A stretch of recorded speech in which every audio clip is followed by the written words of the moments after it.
Welcome viewers in my first video on engineering pedagogy.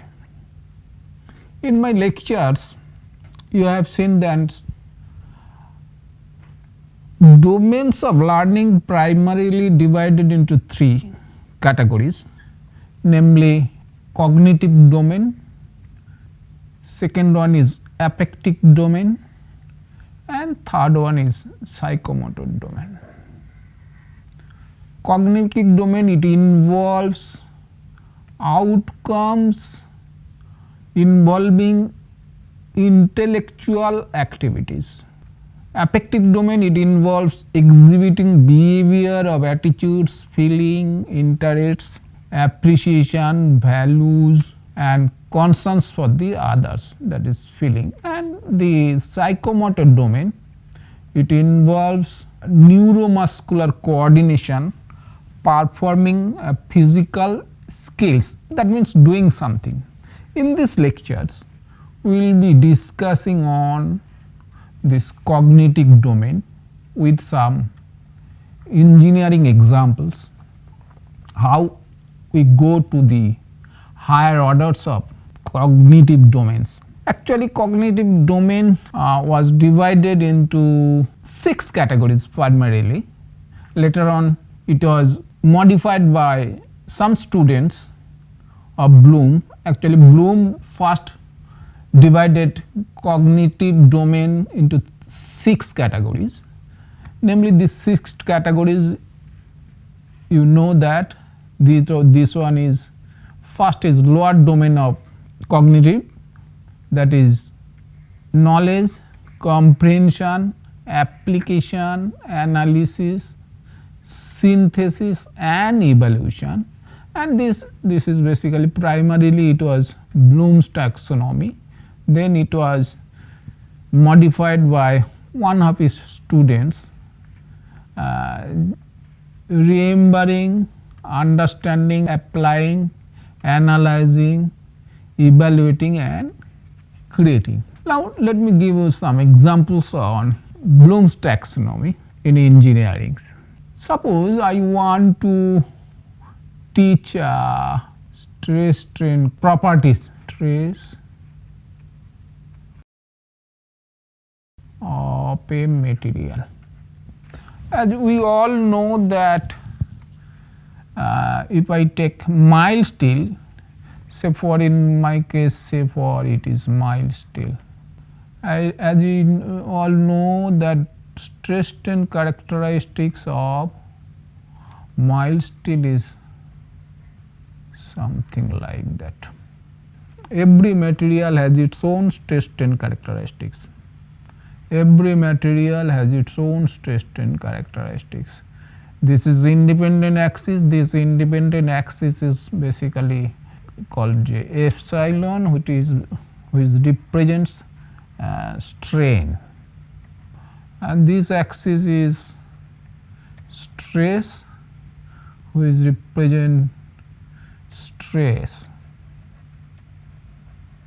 right. Now if I want to introduce the stress strain curve to my students, what is the knowledges I should record?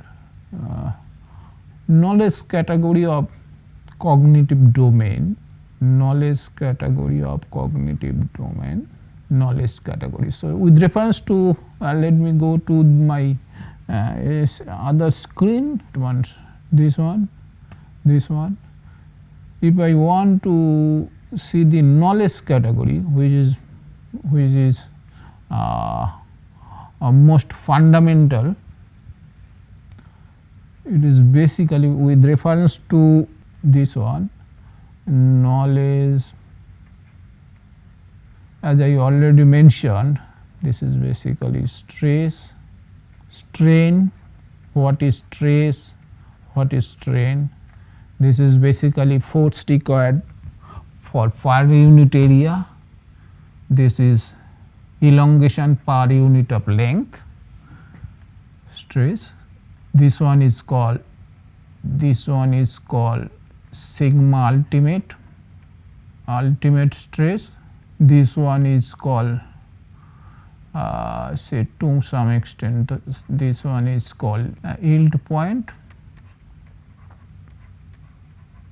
and this one is say fracture. So stress strain knowledge may be what is yield point, this is basically yield point, maybe ultimate stress, maybe yield stress, and so on. This is on elastic limit, this is on plastic zone.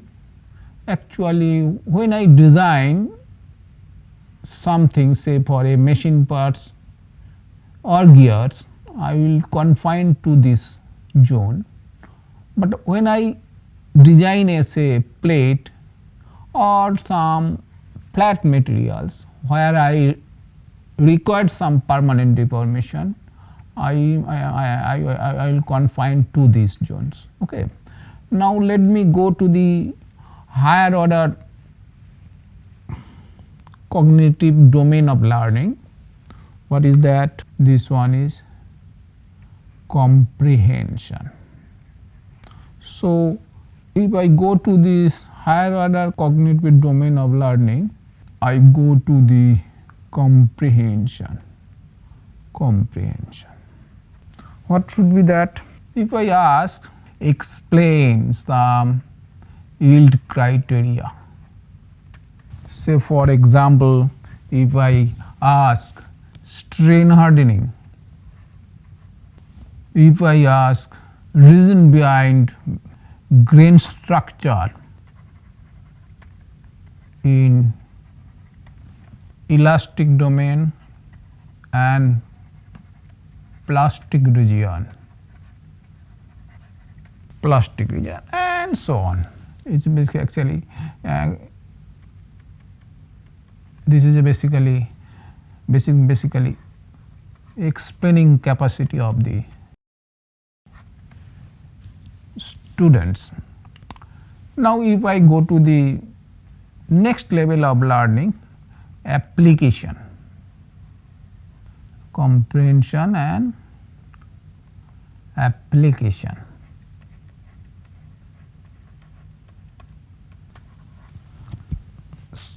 Say what I was trying to explain in this figure, why it is required, why students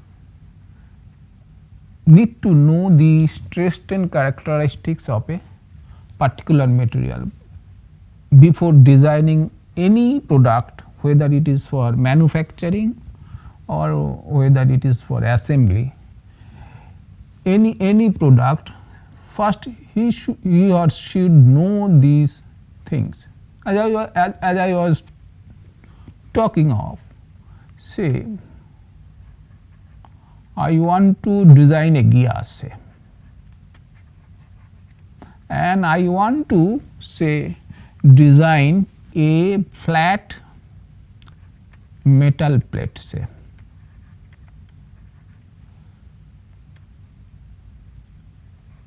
If I want to, though these two methods are in manufacturing, if I want to observe these two things, first if you observe these things, here I do not want any deformation. My intention is deformation is not desirable. But in this case metal plate, I want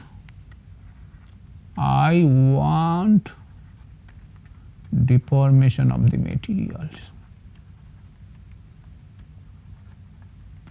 So if I do not want deformation, when I design a gear, I must restrict myself within this region. That means I can't give stress on the materials or force on the materials beyond this zone, beyond this limit. And if I want to, in the second case, if I want to a flat plate where I want a permanent deformation, I will restrict myself within this zone. So, where and how these forces will be provided on the materials, that depends upon the applications of the materials. I have shown you a stress strain curve of mild steel. Likewise, every material has its own stress strain characteristics. Say for cast iron, its stress strain characteristic is something like that. So, here no permanent deformation is needed. When I will use these things, so where I will use these materials, mild steel, and where I will use this cast iron, and what is the characteristics of the cast iron, so that it is suitable for a particular operations. Say for example, say I want to design a lathe bed, say for example, lathe bed, whether I will use mild steel or cast iron. If I want to manufacturing a lathe bed, it must be a cast iron, so that it absorbs energy, and I do not want any type of ductility or deformation in the material itself. So, in this case I want to prefer the cast iron. Likewise, many properties are there. If I want to say produce a glass, then through 2 stage or 3 stage drawing operations, then if I deform the materials become harder. So, rate of hardening is an important factor. More hardening means more force is required. So, this characteristic is called rate of hardening. This characteristics is called strain hardening index.